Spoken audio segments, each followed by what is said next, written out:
Dewan Kehormatan Penyelenggara Pemilu, DKPP, menegaskan bahwa putusan pagi tadi soal pelanggaran etik semua komisioner KPU RI dalam memproses pencalonan Gibran Rakabuming Raka sebagai cawapres tidak berpengaruh terhadap pencalonan Gibran.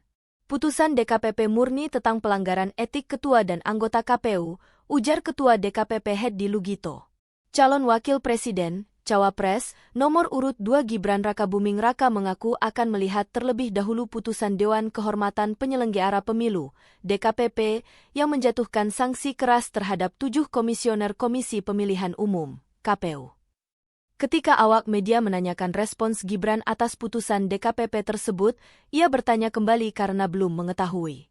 Setelah dijelaskan bahwa sanksi tersebut menyangkut tindakan KPU yang tetap memproses pendaftarannya sebagai bakal cawapres Prabowo Subianto pasca putusan Mahkamah Konstitusi, Gibran menyatakan akan memeriksanya terlebih dahulu. Download Tribun X sekarang, menghadirkan lokal menjadi Indonesia.